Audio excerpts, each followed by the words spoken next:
Oi pessoal, tudo bom? Eu sou o Rafael Caneca, o pacote por trás do pacote de textos, e hoje eu vou inaugurar um quadro novo aqui no canal do Pacote. Bora comigo acompanhar essa estreia?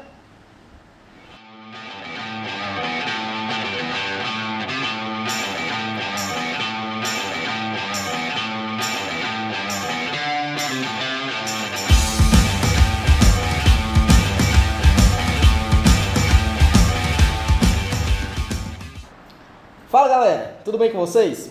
Antes de começar esse vídeo, eu vou fazer aquele pedido esperto de sempre, né? Pedir para você seguir o canal aqui, é só ativar o sininho para receber as notificações, curtir, comentar, espalhar para os amigos, enfim, ver tudo que já saiu por aqui e ficar seguindo o que sair daqui para frente também no pacote de texto, tá bom? Você é muito bem-vindo aqui, eu tô aqui para escutar você. Aqui não é o Fala que eu discuto, mas estamos aqui. E no canal do Pacote hoje, eu vou fazer uma estreia. Quem me acompanha também no Instagram e outras redes sociais, quem acompanha desde sempre o Pacote de Texto, sabe que o meu sonho, o meu desejo é fazer com que a literatura faça parte do nosso dia a dia, né? Fazer com que as pessoas conversem mais sobre livros, conversem sobre as suas leituras, em todos os horários, não só nos encontros de clube de leitura, não só naquele encontro que a gente tem com aquele amigo que também gosta de ler igual a gente, não. Eu quero que faça parte da nossa roda de conversa, faça parte do nosso café da manhã, do nosso almoço, do nosso jantar, das nossas idas para os bares. E foi exatamente isso que me deu a ideia de fazer esse quadro. Se eu gostaria de que fizesse parte também os livros das nossas rotinas em bares e saídas, por que não fingir que a gente está num bar, tomando uma cervejinha e conversando sobre os livros que a gente gosta? Tomar uma cerveja e conversar sobre livros sempre me pareceu uma boa ideia. Então, a partir daí, eu conversei com um amigo meu, o Laerte, que entende muito de cerveja, para que ele sugerisse umas cervejas para que harmonizasse, entre aspas, com os livros que eu vou conversar aqui com vocês. Mas eu não vou conversar só com vocês. Eu sempre vou trazer um convidado aqui para conversar comigo, tomar essa cervejinha e trocar essa ideia sobre algum tema específico que envolva a literatura. E hoje aqui comigo, uma pessoa que sempre está comigo nas coisas do pacote de texto, né? Então a primeira convidada tinha que ser ela, que compartilhava o podcast do Pacote comigo, compartilhava muito dos encontros do Clube de Leitura do Pacote. Vou chamar aqui para dividir essa mesa comigo, dividir os livros dessa mesa comigo, os brindes dessa mesa comigo. Nara?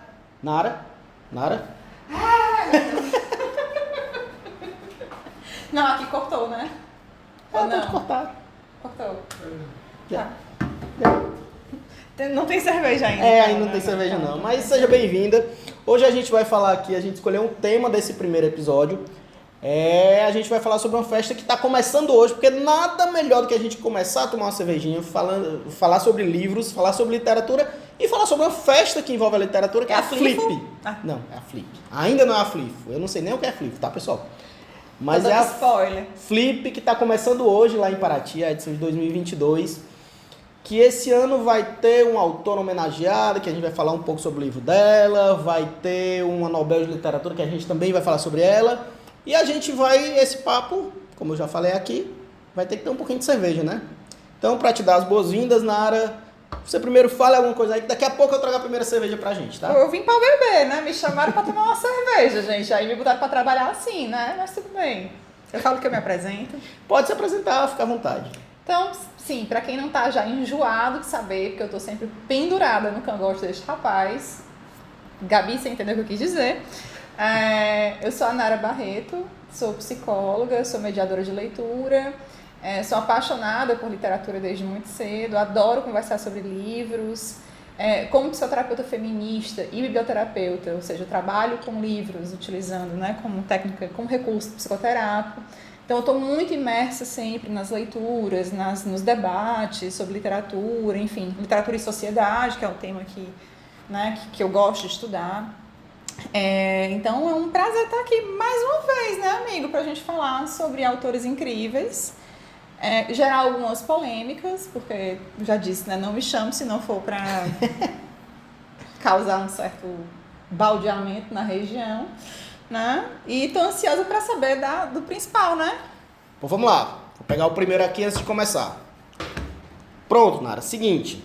Essa primeira cerveja, antes da gente falar do livro, para esse episódio, o Laerte ele recomendou só cervejas de cervejarias locais. Então a gente vai aqui tomar 4 cervejas, porque a gente vai falar de 4 livros ou mais. A gente pode passar por cima de outros livros, mas a gente escolheu 4 pra gente falar com mais detalhes aqui. De 3 cervejarias daqui de Fortaleza, tá bom? A primeira delas é a Benedita, da cervejaria Capitosa. A Benedita, ela é uma cerveja do estilo Patas Beer, que é uma cerveja, um estilo que ficou meio que esquecido por um tempo. Assim como a escritora de quem a gente vai falar daqui a pouco. A Capitosa, ainda bem que ela resgatou esse estilo, né? Porque essa cerveja, ela é uma cerveja de origem belga, feita pelos monges beneditinos. Talvez por isso esse nome, Benedita. Vamos aqui ver. É um porre santo. Porre santo, a gente pode chamar disso. Não à toa, por mais que a gente vá tomar essas cervejas mais artesanais e tal, mas como eu quero trazer esse ar de boteco, de uma coisa do dia a dia, nada melhor do que um copinho americano, né? Amigos, é um copo, não é americano, é um copo internacional, é um copo onipresente. Onipresente. Entendeu? Acho que todo mundo tem um copo americano em casa, né? Se não tiver, tá na hora de ter, porque, pelo amor de Deus. Deixa eu tentar. Deixa eu ver se... Saúde. Saúde. Cheiro bom. Muito boa. Mas então, Nara, Tem uma mãozinha rezando. tem uma mãozinha rezando. Dos monges beneditinos. Com um lúpulozinho em volta. Gente, amei. Bem eu. Bem este momento. Então, vamos ao primeiro livro. Eu tô muito apresentador de talk show, né? Tá. Vamos ao primeiro momento. Passa a vinheta. Não tem vinheta. Não tem vinheta. Vamos começar então com Maria Firmina dos Reis, Úrsula, abençoada por esta bendita cerveja. Pax, eu fiz questão, né, assim, quando tu me falou do projeto e falou dos livros, né, que você estava pensando, eu me meti, disse, eu quero 2, né, eu quero Úrsula e quero falar pode dar spoiler? Pode, Já falar do gótico nordestino também, né? E eu gosto muito de Úrsula. Úrsula foi um livro que atravessou a minha vida tardiamente, né? Sim. Assim, eu gostaria de ter conhecido Maria Firmina dos Reis antes, por vários motivos. O primeiro, sem sombra de dúvida, não tanto pelo valor literário, que é inegável, né? Mas pelo valor histórico mesmo, né? Maria Firmina dos Reis foi a nossa primeira romancista brasileira, né? Uma mulher negra, a primeira mulher a escrever um livro abolicionista, né? Em fins aí já, na verdade, meados, né? do século XIX, né? E uma mulher incrível, uma educadora, uma apaixonada por livros, uma mulher que brigou mesmo pela educação, né? Que enfim, tentou fundar uma escola, eu não sabia disso, eu fui saber posteriormente. Sim. Uma escola mista, uma das primeiras escolas mistas, né? Uma mulher nascida em São Luís, no Maranhão. Então, assim, é uma mulher com muita... que tem uma relevância histórica muito grande, né? E enquanto mulher, enquanto feminista, ela, para mim, ela tem um peso simbólico gigante, sabe? Então, por isso eu digo, eu gostaria de ter conhecido Maria Firmina dos Reis antes, mas tudo bem, antes tarde do que mais tarde. Nunca, do que mais tarde ou nunca, como é o caso ainda de muitas pessoas que não conhecem Maria Firmina dos Reis. Então, por favor, se você é uma dessas pessoas, corra até a livraria mais próxima ou acesse os livros que estão disponíveis gratuitamente, afinal de contas é um livro antigo, né? Então você pode acessar esse livro gratuitamente pela internet. É um livro fantástico, embora, como é que eu vou dizer? Eu não vou dizer para vocês que ler esse livro causou um impacto, tipo, meu Deus, que coisa absurdamente nova, né? Sim. Assim, não. É porque, só me metendo um pouquinho aqui no que tu tá falando, mas é porque ela é fruto do tempo dela, né? Fruto do tempo dela. Aquelas escolas literárias que estavam em voga naquela época. Aquela coisa muito intensa, Sim. né? Muito dicotômica, né? Muito... Tem uma mocinha em perigo, tem o herói, tem o vilão bigodudo, né? Que quer sequestrar a mocinha. Novela das 6. Novela das 6, só que um pouco piorada, porque spoiler, né? Pode dar spoiler. Todo mundo morre, né? Então, assim, é uma tragédia em cima de tragédia. Essa pobre dessa Úrsula não tem um minuto que ela dá um... Não tem, né? Tudo bem, mas esse pra mim como diz assim, Úrsula, traz o título Úrsula, essa personagem é a personagem principal, é a mocinha da história, mas não é o mais interessante da história. Né? O que será? Não é o mais interessante. Porque, como eu disse, né, a Maria Firmina dos Reis, ela foi a primeira escritora abolicionista. Nesse livro, ela vai fazer uma coisa que ninguém tinha feito antes. Ela vai dar protagonismo, ela vai dar voz, né? Vai dar espaço para um outro discurso que até então era negado na literatura, que é o das pessoas escravizadas. Né? Então, a gente tem 2 personagens nesse livro que são personagens fantásticos, né? Que é o Túlio e a Susana, né? Que são pessoas escravizadas, que são escravizadas, inclusive, pela Úrsula, coisa que eu só me toquei na segunda vez que eu li o livro, e fiquei, tem uma coisa estranha aqui. Mas né? Tipo assim, é a história, né? Sim. Então, eu acho que a história da Úrsula com o Tancredo e tudo mais tem alguns aspectos interessantes, mas é como se fosse assim uma coisa mais superficial. O que realmente toca quem lê, pelo menos a minha experiência, né, enquanto leitor, é de fato essa história de fundo.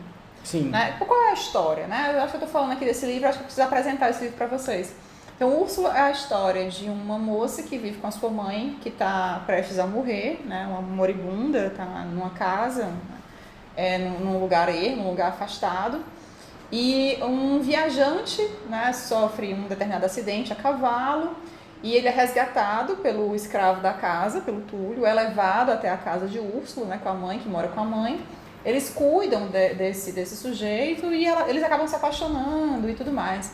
Ele vai embora para resolver algumas questões inacabadas, deixando Úrsula como sua prometida, né, como sua noiva prometida. E enquanto ele está fora, Úrsula é abordada por um segundo homem, né? Um sujeito ameaçador, né? Que na verdade é o seu tio, né? Que se apaixona por ela imediatamente. É aquela coisa maravilhosa, né? Porque olhou para a mulher. Se apaixonou. Assim. É o amor da minha vida, sem você eu vou morrer, então eu mato ou você casa comigo, porque no meio do caminho não há.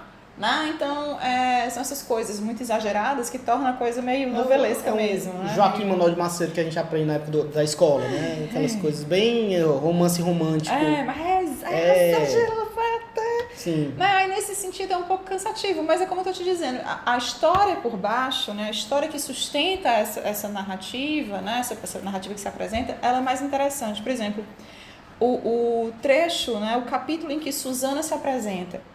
Né? Susana é a escrava da casa, né? É uma escrava velha, né? Que foi roubada, né? De um país africano, sim, enfim, sim. Que, inclusive um país litorâneo, pelo que ela dá a entender, né?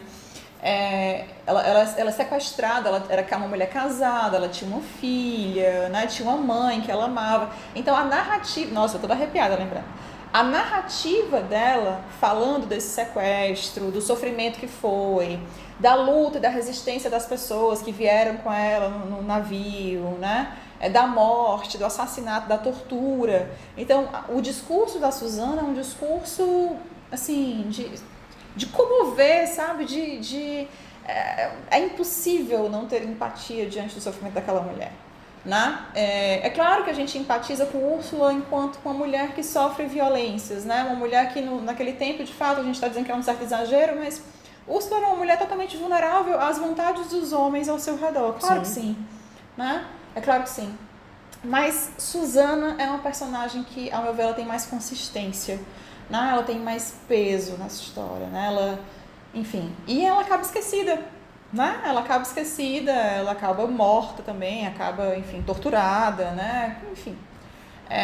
Túlio é um outro personagem, como eu falei, muito interessante. Ele também tem uma história, né? Ele também tem uma carência, uma infelicidade muito grande, né? A maneira como ele vai falar sobre os sofrimentos da vida como de um homem escravizado, o de não ter conhecido suas origens, né? O de ter tomado Susana como uma figura materna, porque ele não teve uma figura materna. Então, esse abandono, esse vazio, também é um discurso muito, muito pungente, né? Muito, enfim, nos toca bastante.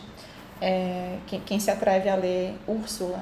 É um livro, apesar desse conteúdo mais esse romanesco, né? Essa coisa mais exagerada, é um livro de leitura fluida. Sim. Né? Não é um livro que se demora para ler, sim. É um livro que contagia, você vai sendo levado, quer saber o que vai acontecer, né? Assim, Então é um livro bem interessante. É bem aqueles livros que eram publicados em formato folhetinesco, né? Isso. Então você fica sempre preso. Era a novela da época, tem um gancho. A novela tem um gancho, né? Então todo capítulo tem um gancho. E você quer saber o que vai acontecer, embora desde sempre ele já apresente o que vai acontecer, né? Uma desgraça está a caminho, uma desgraça está a caminho. Então, o pessoal já sabe que vai dar problema no final. E de fato dá, né? O próprio final em si, apesar dos aspectos exagerados da Úrsula e de seus amores aí, né, ao longo da narrativa, o final é muito... Me lembra um tanto a Charlotte Perkins Gilman no Papel de Parede Amarelo, sabe? A coisa do enlouquecimento da mulher como uma salvação, né? Não tem saída para Úrsula, ela está totalmente presa pelos homens da sua vida. O pai que a abandona de várias maneiras, inclusive na morte, né? O tio que quer ser seu amante a aprisiona e mata o seu noivo, né?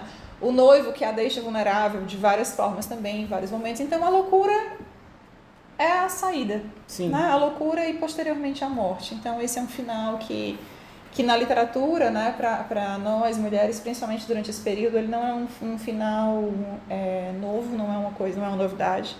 Né? Inclusive muito ligado a esse movimento do romantismo /gótico, né? Aí eu vou puxar a sardinha para o nosso próximo livro depois, né?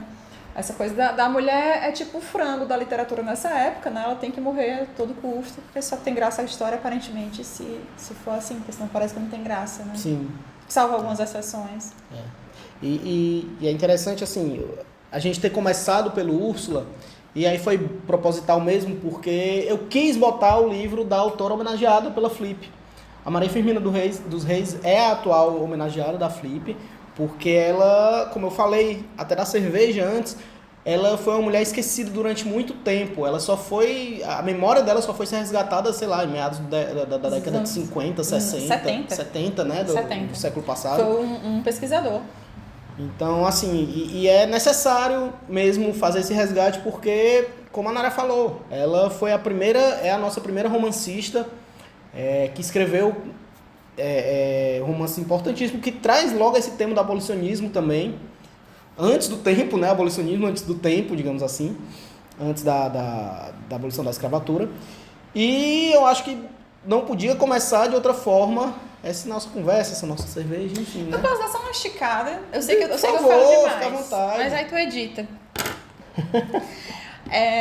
Você falou isso e eu queria só ressaltar, né, que Maria Firmina dos Reis, ela é maranhense. Falei isso, Sim.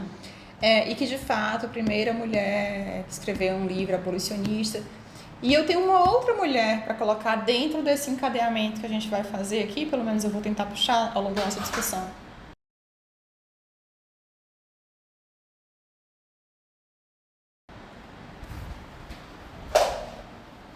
Uma porta se abriu. Ainda bem que não foi na hora que a gente tá falando do gótico nordestino. Já Maria, pensou? minha Nossa Senhora do perpétuo socorro. Não, o que eu tava dizendo é que um outro nome vem, eu gostaria de deixar ele na mesa, né? Que é o da Emília Freitas, cara.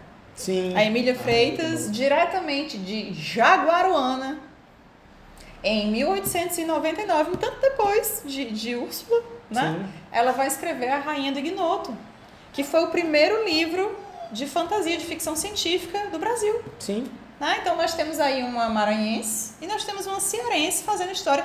E não só tem esse lance, né, de ser o primeiro livro de fantasia e ficção científica, mas ela também era abolicionista. Então a Rainha do Ignoto, ela vai trazer muito forte essa ideia, né, de mulheres de várias raças, de várias idades, né, de vários contextos se unindo, né, para salvar a humanidade. Né? Então nós temos essas super-heroínas, né, que também ficaram esquecidas durante muito tempo. Sim. Pouca gente ainda hoje conhece a Emília Freitas e conhece a Rainha do Ignoto. Legal. Eu confesso que eu ainda não li, já sei do livro, já conheço o livro, mas Pegando ainda não... a chinela aqui. Não, eu imagino. Faça a minha meia-culpa aqui, né? Mas, vamos agora, ó, no último gole dessa cerveja. Bom, mas vamos lá, Nara. A gente começou com a Maria Firmina dos Reis, né? Isso é Úrsula, a autora homenageada da Flip. E como a gente começou com a autora homenageada, eu vou agora passar para uma cerveja que daqui a pouco, que eu vou primeiro fazer a referência para depois falar da escritora. Essa cerveja é mais uma cerveja da Captosa. É a segunda da Captosa que a gente vai beber hoje. As próximas são de outras cervejarias. E o nome dela é Lagoa Redonda. Gosto. Por que eu trouxe essa cerveja da Captosa? Porque a Captosa ela tem as cervejas dela relacionadas aos lugares. Então ela tem muita coisa, é uma forma de bairrismo, que ela fala dos bairros de Fortaleza e tal, então ela traz essa referência. Para você que não sabe, que está chegando, que não conhece Fortaleza, Lagoa Redonda é um bairro de Fortaleza. Exatamente. E aí ela faz essa referência nos nomes das cervejas, menos a Benedita, que eu já falei, né, no anterior, que tem a ver com os monges beneditinos e tal.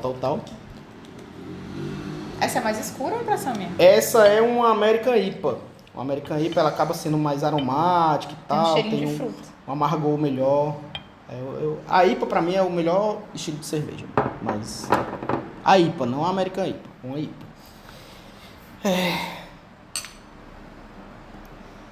Cheirinho bom. Muito bom. Aquela, né? Maracujá, fruta cítrica. Mas por que eu trouxe essa cerveja? Por que o Laerte recomendou essa cerveja?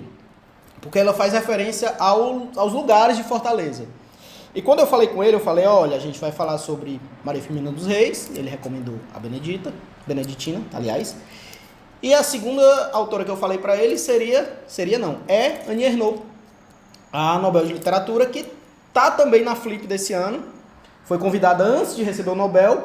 E é a autora do livro O Lugar, que é esse segundo livro que eu vou falar agora, que vai ser um pouquinho com vocês. E esse livro, a Annie Ernaux, claro que guardadas as devidas proporções, só veio a ser mais conhecida aqui no Brasil de uns aninhos pra cá, depois que a Fósforo trouxe. Aninhos? Eu fiquei sabendo. Teve um boom da Annie Ernaux aqui antes do Nobel. Antes do Nobel já tava tendo um boom. Eu fiquei sabendo ano passado. Mas é porque há alguns anos já tinha tido algumas edições dela aqui. Eu não sou uma pessoa culta, gente. Eu não sou, tudo bem, não é assim. Eu fiquei sabendo ano passado, então é isso. Nós. Mas eu sei que a Annie Ernaux já tinha tido outras edições lançadas no Brasil. Mas recentemente a Fósforo trouxe outros livros dela. Trouxe O Lugar, Os Anos, A Vergonha. E eu sempre esqueço o nome do outro. O Lugar, Os Anos, A Vergonha e O Acontecimento.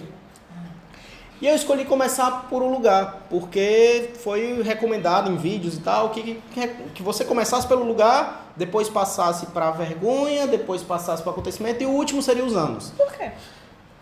É porque dizem que a leitura é mais fluida desse jeito.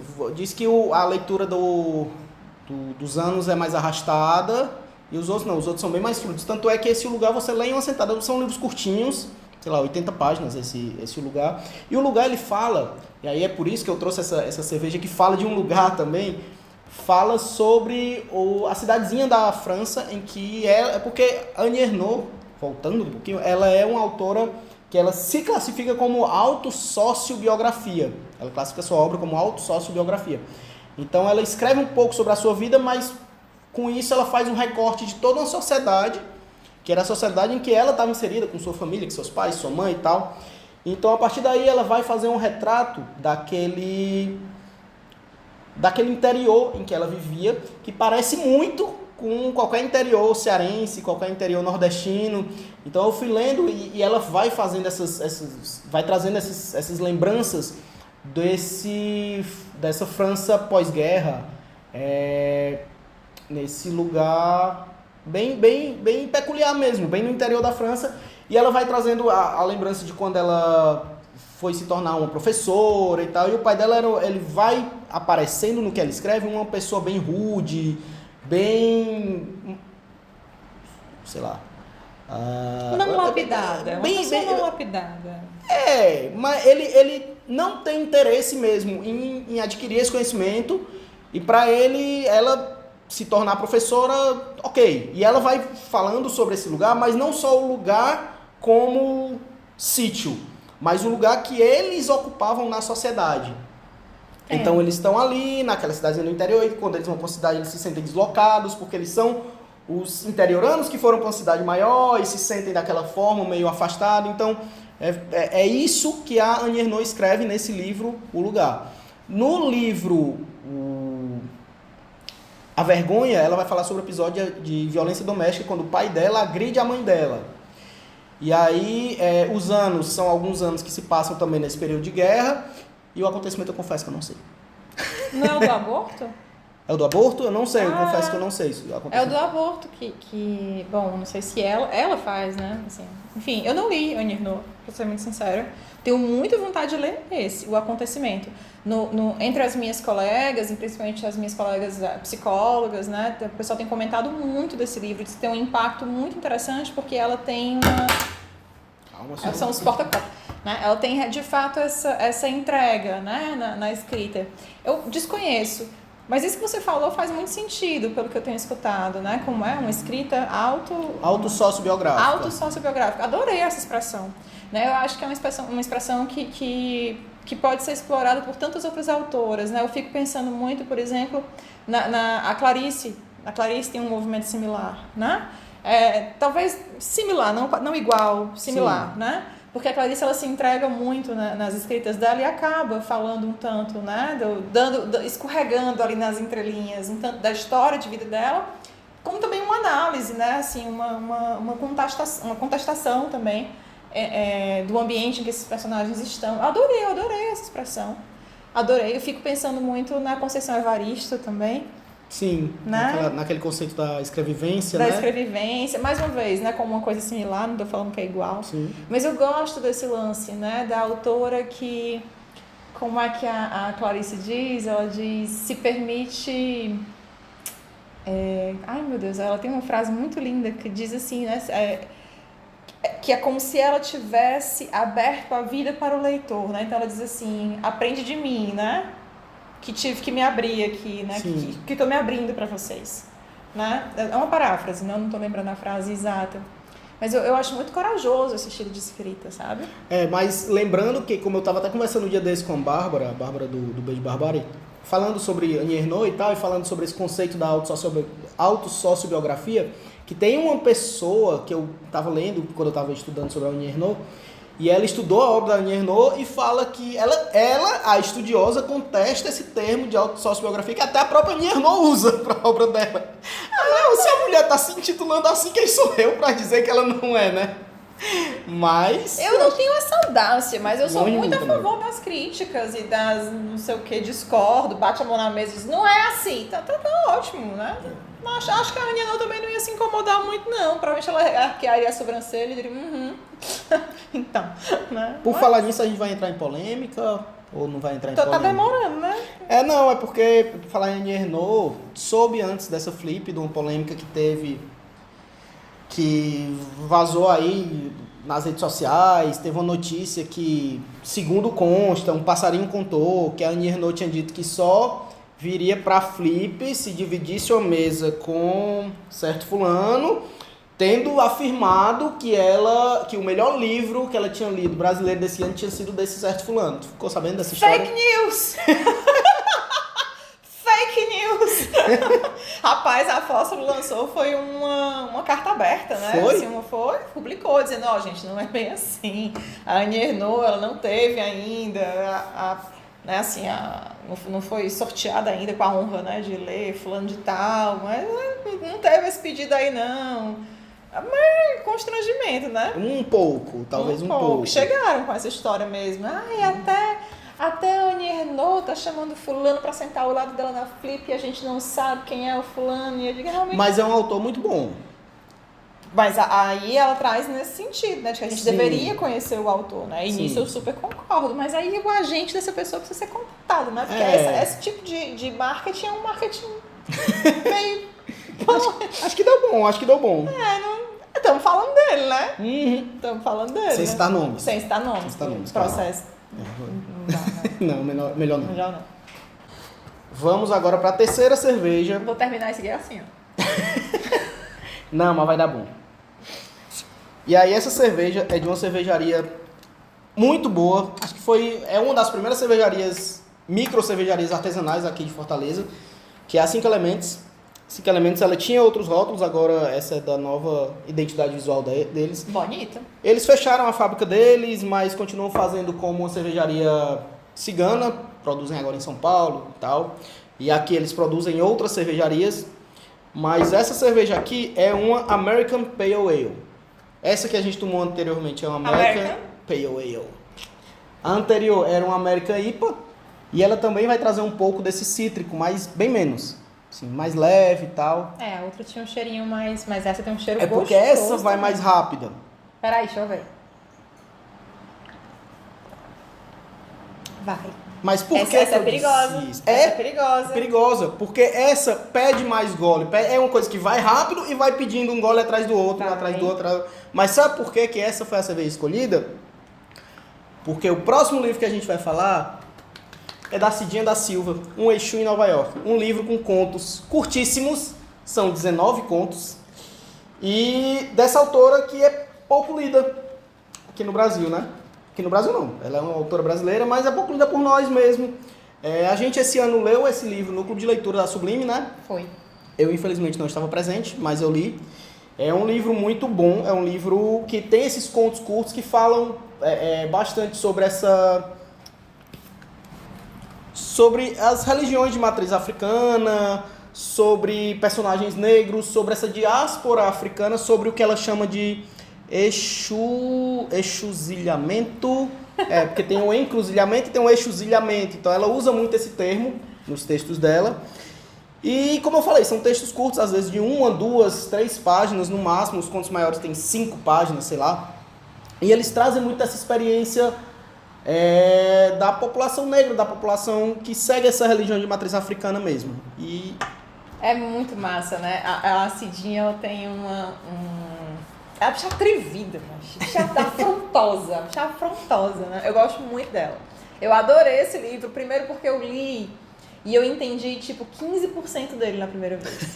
Mas tem um glossário. Não, mas eu não quis, né? Eu fui demais. Não, eu fui glossário. na segunda leitura, eu fui, e enfim.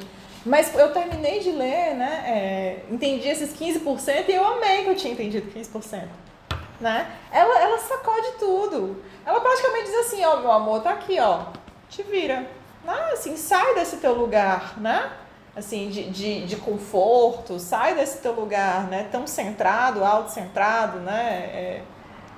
Enfim, eurocentrado. Né? Sim. E te vira, né? Vai atrás, porque isso daqui é a realidade, né? Isso daqui existe. Isso aqui não é mais margem, entende? Ela tira isso, e é o que eu acho que é maravilhoso que tem acontecido, e vou puxando sardinha aqui, né, pro que eu trouxe para falar hoje aqui também, como acontece um movimento similar aqui no Nordeste na literatura, sabe? Toda vez que eu ia ver alguma coisa sobre os livros que eu escolhi para trazer para cá, sempre era assim, uma escritora nordestina, um escritor nordestino, a literatura... O que é uma literatura nordestina? A literatura nordestina normalmente é aquele regionalismo, aquela coisa, tem que ter um cacto, tem que ter um sofrimento, um retirante, então, assim, né? Não é, né? Como esse livro aqui, um Exu em Nova York, também não tem absolutamente nada, né? Dessa literatura marginalizada, não, nada. É super cosmopolita. Sim. Né? Assim, são histórias que se passam em cidades grandes, com pessoas fantásticas, com personagens intrigantes, né? As palavras que ela escolhe é que são desafiadoras, porque é parte de uma narrativa afro-brasileira, né? Sim. E aí cabe a gente expandir, né, aqui as nossas limitações para abarcar esse livro que tem muito a acrescentar. Eu adoro a Cidinha, ela é muito fantástica. Sim, eu teve alguns contos que eu gostei mais do que outros. Eu acho que isso é normal em livro de conto, assim. E aí eu deixo como sugestão aqui para quem quiser conhecer, tem O Manda-Chuva. E eu não vou dar nenhum spoiler, até porque se eu der spoiler eu vou contar a história toda, porque os contos são muito curtos, como eu tô falando, como eu já disse. Lua Cheia é um conto que eu gostei muito, e Válvulas. São os 3 que eu vou deixar aqui de indicação para quem quiser ir atrás de conhecer a obra da Cidinha, porque como eu falei, como ela é pouco lida, eu vou deixar mesmo como tarefa de casa, para quem quiser conhecer. E todo mundo de quem a gente está falando aqui hoje vai estar na Flip, a não ser a Maria Firmina dos Reis, que enfim, né, não tem como ela estar lá. Né? Mas vai estar. Mas ela tá com a obra dela. Ela tá com a obra dela, e com as fãs dela, e com todas as mulheres que vão lá, enfim, para homenageá-la, né, com toda certeza. E busquem a Cidinha no Instagram também, assim, é bacana acompanhar, sabe? Acho que eu não marquei, não. Então marcarei. Obrigado pela dica. É muito interessante, vale muito a pena. Exu em Nova York, leiam Exu em Nova York. E ela, eu acho que lançou um livro novo, tá para lançar um livro agora pela Palas de novo. Que usa de novo esse conceito do exuzilhamento. Eu não sei se a palavra é essa mesmo, mas eu acho que é exuzilhamento. Tem até aqui na apresentação, mas... Exuzinhando a memória. Exuzinhando a memória. Então ela usa muito esse conceito nos textos dela. Um brinde, a Cidinha, maravilhosa.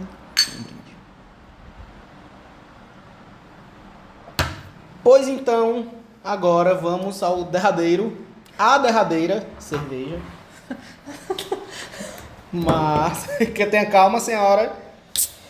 Essa cerveja aqui, aí a primeira lata que a gente está tomando hoje, é da cervejaria Brewstone. A Brewstone também é outra cervejaria daqui de Fortaleza.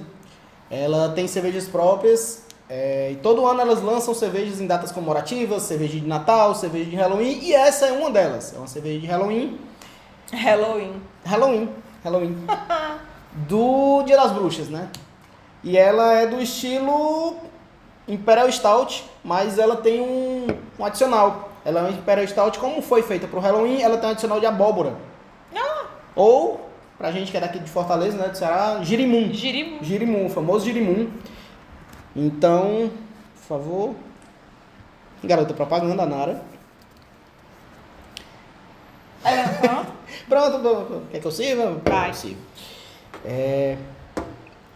Então, essa cerveja do estilo Imperial Stout. Cafezinho no copo americano, hein? Olha aí que maravilha. Ora. Mas por que essa foi a cerveja escolhida para o último livro de que a gente vai falar? Porque ela é preta. Não por isso. Porque o próximo livro que a Nara vai falar aqui, ele traz contos de terror e sobrenatural. Então, nada mais adequado que uma cerveja de Halloween, né, Nara? Boa. Olha aí, eu tô muito garoto propaganda fazendo todas essas ligações, né? Mas tudo isso quem falou foi o Laerte, viu? Não sei eu não, tô só reproduzindo o que o Laerte falou quando ele escolheu as cervejas. Golpe. E só um parêntese aqui, como eu disse que eu adorava IPA, quando eu tomo uma cerveja é uma IPA e quando eu tomo duas é uma IPA e um Stout. Eita, demais. Essa é uma cerveja de sobremesa, tá, pessoal? Uma cerveja de saída, assim, Normalmente, Stout você não toma mais do que uma, não. É cerveja que você pede na hora da sobremesa e tal, pra acompanhar um doce, um chocolate, enfim. A minha avó ia chamar de lambedor. Não, mas é muito bom. O pacote ficou vermelhinho. Então, essa cerveja pretíssima, com gostinho de girimum. Perfeita mesmo. Foi uma escolha fantástica essa, viu? Latte é bom, é um menino bom. Porque a gente vai, como o Pacote falou, né? A gente vai falar agora, para fechar esse nosso programa maravilhoso aqui de fofocas e entretenimento. Vamos falar do livro do Cristiano Aguiar, foi publicado pela Alfaguara, né? O que me chama a atenção logo de cara, porque eu não conheço muitos livros da Alfaguara, né, com esse teor. Ah, tá. Sim.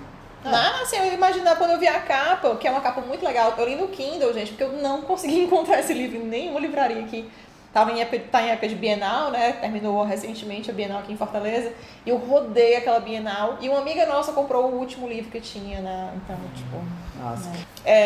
Pois bem, quando eu vi a capa, eu esperei uma coisa da Dark Side, sabe? Sim. Inclusive, um livro recente que eu pensei em fazer até uma coleção, porque eu vi o Gótico Nordestino, sabia? Vi um hype que ia sair, e vi também o Gótico Mexicano, né? Que é de uma autora, e salvo engano é da Dark Side. Né? E aí eu, será que é uma... Não, mas não nada a ver, não dá absolutamente nada a ver. Não. Então, o Gótico Nordestino foi publicado recentemente pela Alfaguara, tá? Fez um boom, né? Eu vi muita gente falando sobre. É um livro de contos, são 9 contos, é um livro curto, né? Não curto como o da Cidinha, mas é um livro que você lê num ritmo gostoso, é um livro bom de ler, né? Eu gostei bastante. Tem muitas referências interessantes nos contos. Existe de fato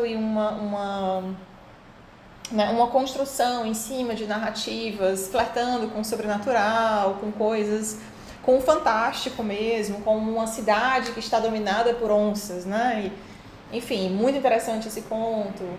O meu favorito é A Noiva, que eu achei muito bom. E eu confesso que me fez pensar muito numa outra autora sul-americana, que é a Mariana Enríquez, né? E em tempo de flip, eu sempre gosto de falar que foi a... que eu encontrei com ela na última flip que eu Nunca fui. vou te perdoar por isso, porque ele voltou pra Fortaleza sem um exemplar autografado para mim. Pra ela eu voltei sem, mas eu trouxe dois pra ele. mim. Eu trouxe o livro dela, aquele do mar, não sei o que é o mar. Este é o mar. Este é o mar, que não gostei muito, mas o sobre as coisas que perdemos pro fogo. As coisas que perdemos no fogo, muito bom. Muito bom mesmo. Pra mim é um dos melhores livros de conto. Foi meu digníssimo senhor André, que sempre está presente também aqui nos nossos encontros pacotísticos, que me apresentou. Coisa fina! Então, né? Esta voz sobrenatural que está sempre no entre telas, né? É o nosso William. É o nosso... Pois é. É Elite. É Elite. É o Rogerinho aqui do pacote de texto, né? Então o André me apresentou, então eu achei a vibe muito similar. Né? Sim. A Mariana Henriques, essa coisa de flertar com o sobrenatural, com o absurdo, fantástico, mas também trazer esse elemento que por vezes assusta muito mais, que é o terror da vida mesmo, né? Das relações, das incertezas do amadurecimento, o terror urbano, né? A coisa do mundo que assusta, né? Assim, o real assusta, a vida real assusta muitas vezes muito mais do que qualquer fantasma ou vampiro ou lobisomem da vida, né? E ele cria as próprias criaturas míticas das histórias, nas histórias dele, né? O que é um fator bem interessante, né? Mas claro, também não tem esse regionalismo que se espera de um autor nordestino, né? Assim, não é uma perna cabeluda. Não vai ficar falando do chão seco, do sertão. Olha que abuso que eu tenho. Gente, olha, quando vocês, queridos sudestinos, eis aqui uma carta aberta. Quando vocês forem fazer resenhas de livros, né, de autores e autoras que, porventura, venham a residir ou nascer, né, ter nascido no Nordeste, entendam que o Nordeste ele não é um estado, ele não é uma cidade, ele é uma região múltipla, vasta, e que, bom, chão árido não é exatamente a maior parte do Nordeste, entendeu? Assim, não, na verdade, é a menor parte. Então, dizer que o autor vem do chão rachado, do sol fulminante, Cara, tem muita praia no Nordeste, bicha. Tem muita coisa bonita aqui, tem muita vida, tem muito verde, sabe? A gente sabe falar bem também, né? Então, conheçam o Nordeste de fato. Mas, dito isso, porque eu fui ler algumas resenhas sobre o gótico nordestino e eu quis quebrar o computador, né? Mas bem, ele faz isso, né? Ele traz ele é um autor paraibano, né? De Campina Grande, eu acho ele, né? E ele vai falar sobre Recife, ele vai falar sobre João Pessoa, ele vai falar sobre Campina Grande, sobre o litoral, né? E ele não, em nenhum momento ele traz essa coisa do sofrimento, do solo, do chão. Não tem, cara, né? Então ele transcende, ele quebra isso aí que já é esperado, né? Dessa literatura dita nordestina, né? Então isso é muito legal. Tem alguns autores que eu acho que se destacam. Mas só te interrompendo aqui, Nara, mas eu acho que isso já, no próprio título, já traz essa quebra de paradigma, né? Porque quando você vê um nordestino no título, junto com o gótico, você já lhe causa um estranhamento. Você não está acostumado a ver esses dois termos juntos, né? E ele não despreza, né? Assim, a cultura, né? Do Nordeste, né? Da região. Porque tem uma xilogravura na capa, né? Sim. É bem interessante isso, né? Brincando com essa história do bem e do mal, que também é um mote que ele traz nesses contos, né? A fina linha, por vezes inexistente, né? Entre o bem e o mal. Então ele vai trazer a dor do amadurecimento, sexualidade. Quase todos os contos vão perpassar de alguma maneira os laços familiares, né? Coisas que assustam e que trazem insegurança e, como eu falei, por vezes traz o peso do terror está muito mais aí do que de fato nas criaturas sombrias, que poucas vezes aparecem. Sim. Né? Muito mais às vezes como metáfora do que elas estão nas sombras, elas não estão à vista uma parte das vezes, né? E aí, como eu estava dizendo, tem ele me faz lembrar também um outro autor que eu gosto muito, que agora está despontando, foi publicado, despontando assim, que eu digo, como ele merece, né? Merece até mais, inclusive, está sendo publicado por uma grande editora, que é a Darkside, né? Que é o Márcio Benjamin. Eu li do Márcio Benjamin Maldito Sertão, que eu encontrei de graça no Kindle para ler, e peguei para ver qual era, né? E, cara, é um livro de contos também muito bom. Aí ele arrocha mesmo nas figuras míticas, né? Que a gente traz aqui. E é muito legal a conversa que ele faz, né? Ele trabalha muito bem o medo. Né? Parecia que eu estava na cidadezinha de interior ouvindo os sertanejos contando as histórias ao redor da fogueira. Minha avó, que gostava de contar história também de malassombro. Né? Então foi bem legal. O Cristiano, ele traz uma outra pegada. Né? Então, eu não diria que o livro do Cristiano é um livro de terror. Né? Eu não vou muito. Ou de horror, né? Fazem uma distinção entre terror e horror. Eu nem lembro direito exatamente o que é. Como se um fosse mais a coisa do sobrenatural, daquilo que é da fantasia, né? do irreal, e o outro mais da carne mesmo, né? Da possibilidade. Né? Tem um livro que explica muito sobre isso, que é o livro do... Agora me fugiu o nome do autor, que é o Introdução... É do Todorov. Pois é, tem uma divisão. Introdução à Literatura eu nunca Fantástica. lembro qual é qual. Mas é nessa pegada. Então eu acho que ele assusta, como a Mariana Henriques, né? Eu acho que ele assusta de uma outra maneira. Né? Ele traz o elemento sobrenatural, mas eu acho que ele assusta de uma outra maneira. É um livro muito bacana, é um entretenimento muito bom. E eu volto a dizer, por favor, leiam Conta a Noiva, porque ele é fino. É de uma... sabe, assim, poderia ter um encontro só pra falar dele. Então, quem sabe, né? Tem muitas pontas, tem muitos eventos. Eu posso só dizer sobre o que é? Só pra Por enxergar. favor, vai a rocha. Gente, é bem nojento, tá? Então,